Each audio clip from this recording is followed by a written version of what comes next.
Welcome back to Millennial Thoughts with your girl Alicia. So the next clip is a raw, uncut, filter episode with my friends. And I didn't edit it, but we were talking about millennial in the workplace. And so just listen. I want to hear your thoughts. Make sure you follow us on Instagram at Millennial Thoughts Pod or on Twitter, and make sure you subscribe to the podcast or leave a review right there. If you like these conversations, this was unplanned. We just talked about it. A recap of my weekend is I was in Louisville, which I'm usually there sometimes, and I met up with my friends, and then we just started chatting. And so this is what this podcast is all about. It's just like millennial thoughts, just trying to figure out what we want to do, talking about how society affects us and stuff like that. So I definitely hope you enjoy the conversation, and let me know your thoughts. It's like, okay, go to school. Okay, you're going to get a job with anything. Yeah, go ahead and get your bachelor's in PSDY. It don't matter. Like, it do matter. At the end of the day, it matters what you get your bachelor's degree in if you're going to get that master's degree. But they're just like, oh, you like me. Like, oh, okay, I like liberal arts. I decided not to go to law school no more. But they're like, oh, you can get this and you can still do this. Can I? Because I don't even have the experience. I have 6 years of education, no experience, and everybody's like, oh, but we prefer you to have experience. But even if you prefer to have experience, you give me $15. My teacher mentioned that when we were, I don't know if you were in this course, she said that our senior year, she's like, you all can make a decision. Rebecca Bloomer, she said you all can decide to get a social work degree, a master's in social work degree. She said that's going to be really great for you all to make more money and be able to move up within your field. But she said on the other hand, those of you all who do go straight into the workforce, you all will have the experience, but you'll be lacking the education to move up. So it's like a double-edged sword. And I was like, that's so fucked up. Unless you work for the government.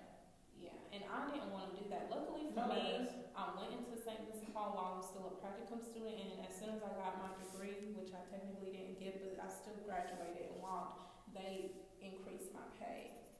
And that's another thing too. Like, a lot of programs don't require practicums or even internships. So when I'm thinking, it's like, because you don't want to do free work. I wasn't required to do an internship till like my last thing when I switched, and so it kind of helps so you know like what you don't want to do, what you want to do. But it's like you only get a semester of experience, so you really don't even know. But I would have did more internships because I'm just like, I needed the experience, so I have this education, but I don't have the experience, or even networking outside of the college, because like you can network with inside college, but the community, it doesn't really do anything. And so I'm sitting here like, okay, I have this education, okay, I can go get this degree, because I don't even know what I can get, what type of job I can get if I just have a bachelor's degree, because I don't have no experience. So then it's like, okay, well, go get this, then you can get here. And then it's like, then you got to do all these interviews, all these applications, and they don't even be paying nothing for you. Still in debt, and what you're making half of what you can't even pay. You can't even get up nowhere. So I just like think it's really crazy about the job market. It's annoying. It's pretty annoying. It is. And how it goes. So I don't know. I'm just like, this is so ridiculous and crazy. And I was like, this needs something I need to talk about, because like the workplace. Oh, I seen it on Twitter. Oh, a PhD. If you have like a PhD, they were starting out with like $51,000. A PhD, that should be a master's degree, $50,000. And then it's like, it's either or you have education or you don't have experience. And that's why I'm not gonna get no doctor. They talking about you gonna get a doctorate degree. Are you gonna pay for my doctorate degree? Oh, okay. Then be quiet. People are like, oh, what you doing? Chilling. I think you can still find a way to make that money without the PhD, without the extra debt. It can be done, and we need to do better at promoting trades as well. Like, yeah, I think they're going back to promoting trades. And now we don't have a lot of people who are doing trades. I think that when we came out of high school, our high schools that we went to should have done better at promoting trades. Like, that would have helped more people stay off the streets. And like letting people know you're not a failure if you don't go to college. You can still do better than a 9-to-5 or fast food restaurant. But that's my soapbox for the day, because I know that my GM that works at Sonic makes more money than but all of them do. So really, hell yeah, because she's part owner. Oh. So she part owns it, and she's the general manager of the store. She That manages is smart. that. That's another thing. I want to work on investing my money. I seen a post on Facebook. This dude makes $40,000 a week. He said when he was making $2,000 a month, he was investing his money. He bought property and is also renting them out too. I mean, real estate is a gem, but I'm not passionate about it, nor do I have the time to do it. But if I had the education, I would definitely invest That's in why. real estate. Yeah, I would do real estate too, but it is also kind of hard to get up. I've been like talking to people about real estate. They're like the easiest way is like if you have your house or something like that, if you have a room, even if you get into Airbnb and stuff like that, it's not like it's like you're not passionate about it, but you can still make so much money in it if you just learn how to do things. Because there's like wholesaling, flipping, and all that stuff, or whatever, which I didn't even know. Which I didn't even know like it was even all that stuff. Yeah, it's a lot now, but I don't have the time to do that. But I wish I could do that. Oh, I'm about to make the time to do real estate. Yeah, that's what I'm about to like, learn. he's doing it because I don't have like I've always wanted to like own. Honestly, a long time ago, what I wanted to do is like to run the housing authority in Bowling Green. So I've always wanted to be like a man, but on the service part of it, not the actually buying the And you could very much so do that. dueling out the contracts and stuff. But that's why I'm glad that JD wants to do some stuff like that because then I can. And he could teach you. No, I don't want him to teach me. Oh. But like I could still like dibble and dabble in whatever it is that he's doing without having the real like commitment to it. Like I could see how it runs through watching what he does, but not like you don't have to do. And it costs to take real estate classes. It ain't free. You don't just go It's not. It's real estate. and I just found. You gotta pay like $500-$600. Yeah, you gotta pay for that, and then I found out that even after you get that, you're not even a realtor. You're only a realtor after you pay the state and after you get connected to something. So it's literally like $2,000 to do it all together. So people can say they're real estate agents, but they're not really selling. They just have a little bit of knowledge and they're flipping, they're wholesaling, they're just doing stuff because you're just learning about it. You're not really selling it either. Right. So to sell it, you have to be a realtor, which you got to pay another basically $1,500 almost. And so that's what you don't know about. That's what I'm just learning about. So it's really like just learning about what I'm really about to get into is coding and trying to figure out how to code and websites and stuff like that. They that for free at the Louisville Library. My stepdad do it. They do. A huge initiative. There was a huge initiative that started a while ago through the mayor's office or something. It was called Code Louisville. He was going through the program at the Louisville Public Library for fucking free. I was like, hey, that's smart. And now there's another program coming up since I just started at Metro Government, which I'm actually liking this job and I see the What do you do? to move up. I'm a financial coach. My job title is social service specialist. I keep fucking it up. But anyways. I'm recording, y'all keep going. Nothing. Just keep going. I keep fucking up my job title. My job function is financial coach, but my title is like social service specialist or whatever. But anyways, they're actually maybe the service desk do. They're actually doing an initiative where they're I don't know who exactly is participating in the program, but there's programming where they're allowing people to do a coding program, and when you're done with it, they connect you to jobs. 4 people are in the current cohort. I don't know why it's so small, but I was like, that is so dope. And they're getting them coding jobs. That's another thing. Sitting at the table now and getting access to this information. Oh, I left it in my car. They gave us surveys to give out to the community to find out what services people need. It's in my car, but I was just thinking, some of these stuff that the government is, that the city is doing, I've never heard about these, like all these meetings that they say they have. That's what I'm putting right there. Yeah, it is. I'm just like, how come we don't know about this stuff? Like, who the hell found out about these meetings that y'all be having? All this money y'all fucking got? Like, how is Nobody knows it. Yeah, you're not even up there. You don't even know what's going on. How's the information being disseminated? It's not. Yeah, it's not. Because it's going in those rooms and they're tell people about this, and the people that are in those rooms tell the people that they directly talk to. The people in those rooms, they don't look like us. And the ones that are there that look like us, they're in housing and support. And the black women that are there, so I've only been there for 3 days, and they literally been staring at me. And I heard yesterday they was upset that no one ever introduced me to them.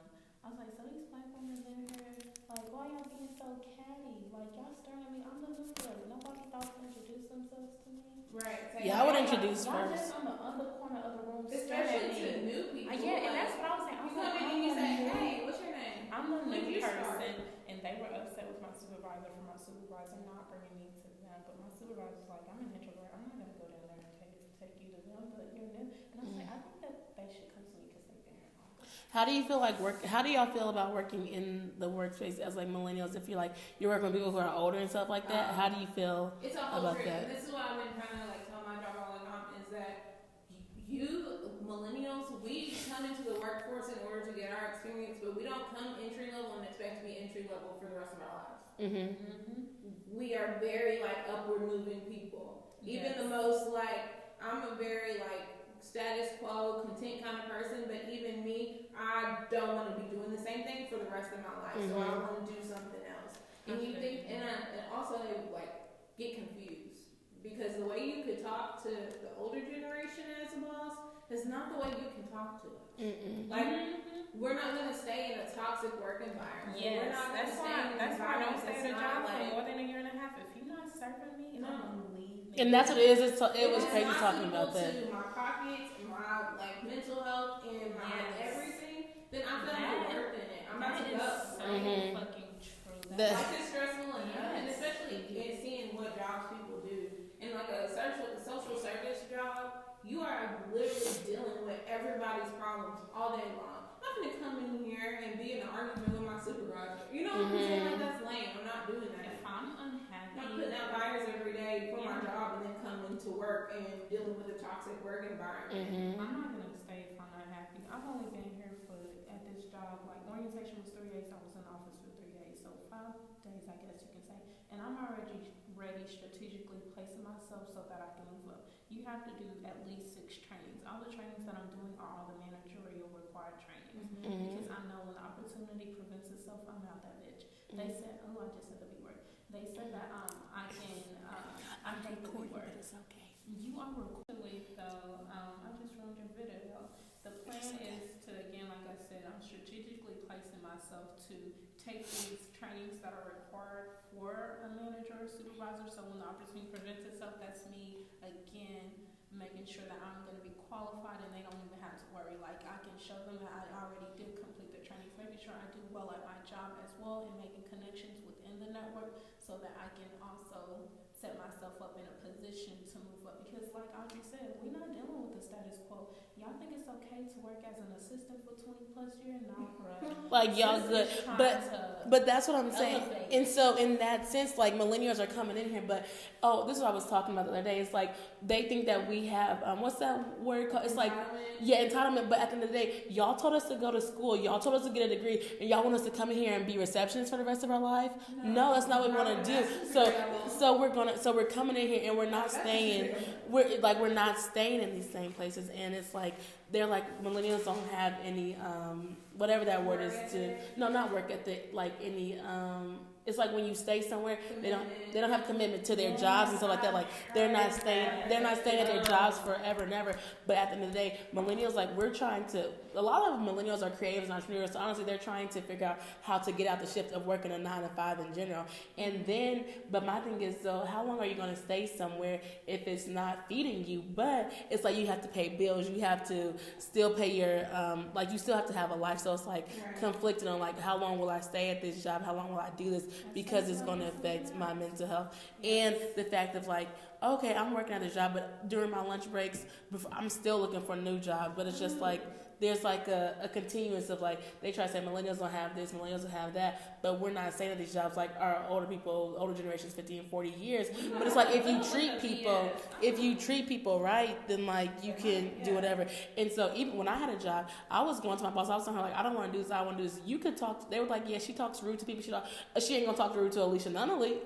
You're not gonna do that. I'm gonna have a conversation with you. You're gonna do this. Y'all can act like this. I'm sorry, I have a master's degree and I was like the most educated one in the whole thing, besides under my boss. You can talk to these 20-year-olds and 19-year-olds and stuff like that they don't have nothing going for themselves. I'm not saying that they don't, but like you're talking to them. Yeah, and like they gotta stay here, girl. You're not even paying a penny a dime.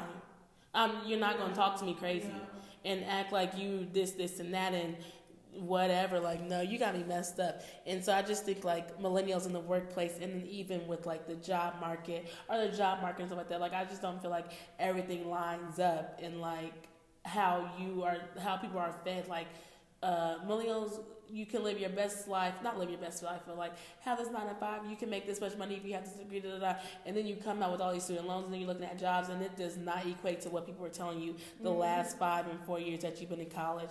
And so I'm just like, well, where do we go next? Like, how do we tell people? How do we educate? Like, I'm an educator, whatever. I got my master's education, but so like educating the next generation to help them to learn coding, to learn different things like that, because. You need to get into the school system. You need to go to community resources. You need to meet them where they are so that you can spread the news. Catch them while they're freshmen, while they're in high school, they're middle schoolers. That's the best. But I think it's a bigger picture thing. Yeah. Because like, I mean, I can go in and tell you people. can do the work where you are, but that's not what's going to shift society. Yeah. Yeah, I think there has to be a societal shift because society ain't caught up. Like, yeah. The workforce is still thinking that this is 1990s. Yeah, the it's not. workforce is not caught up, like technology-wise, sure, but like actual like human decency-wise, they have not caught up to they have not caught up to us, and so. And I guess it does depend on what. Once these older generations start retiring, and they realize that like, oh, so now we only got young people in the workforce. Oh. So now we're going to lose our whole workforce if we don't change the way we look at it. If we don't respect them. And then, and I think it's something as well, too. It depends on your field because, like, so I know, like, a lot of technology-based stuff like that, they do, they work from home. They can work from this, they can work from this. So some social jobs, you can't work from home. Oh, well, if you go, like, meet students. That's what fires me sometimes about where I work is because I could very well do my job from home. Because if you think about it, what I do is documentation, I go do home visits. There's certain things I would need to be in the office for. I can take my computer home and do my work from home. Just that way. Well, yeah, I guess I was talking about to the home visit. Like I could do those things, but our job doesn't want to be flexible. And so that's what I guess I was saying. I was like, maybe home businesses are like, that's what I was talking about, like not working from home. Yeah, but yes, you could do the administration stuff at home. I can leave from my house. And then, and that's what I don't understand now because they don't want to be flexible. But if you think about it, if you take away the building, you don't got to pay nothing. You can pay your employees more, and you don't have to worry about it. And guess what? You could we could meet on the computer. Hello, how are you? 10, 15 minutes. Because when you get like this stuff like that, they be trying to be in there hours and 2 hours. Like I gotta go. I gotta go to a home visit. Like that's what you gotta do. And so I think it does depend. But if people are flexible and like the job market isn't flexible because they don't want to get away from that traditional stuff. But at the end of the day, yes, we understand we have to do a 9 to 5. Yes, we understand that we have to work and we have to have health insurance, and that's the big thing about health insurance. But it's like, I don't want to spend all my day at work if I don't have to spend all my day at work. I can go do my meetings, go see these people, and keep it moving. And so a lot of people stay at jobs because of the health insurance, and that's a whole nother topic about what it is. And so I was talking to Audrey. She's like, "What you doing here?" So I had job offers, right? One don't give no health insurance. The other one you'll get health insurance like after a year or something. There's no way. What am I doing with y'all if y'all ain't gonna give me no health insurance? Mine actually starts March 1st, and my mom was shocked when I told her that I started this job Mondays, and Monday was the 10th, and they said it goes into effect March 1st, which I'm so thankful for because like we're about to be 25. I still have my own insurance, but it's the fact of like but mine's just expired. Unsuspectedly, my insurance has ended, so it's a blessing in disguise. But no one, had I been in another predicament, like it would have sucked for me if I had to wait another year because another year, like I'm just about to be 26, and I'm really gonna be SOL.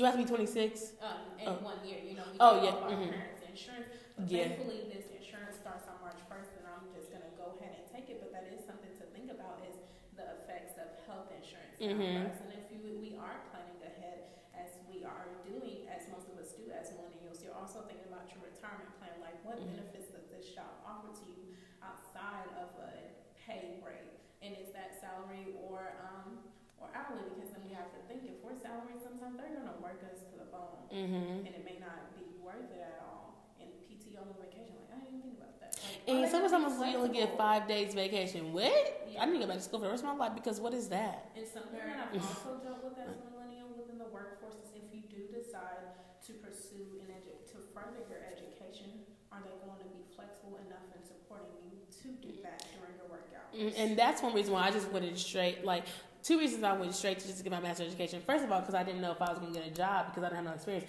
But second of all, that, like, working full time, going to school part time and stuff like that. And some people aren't flexible, but my friend does have a job where it is flexible for her. But some people who like have to work in the office 9 to 5 are like, but even schools, like, it's crazy how like y'all have these classes from 10 to 12.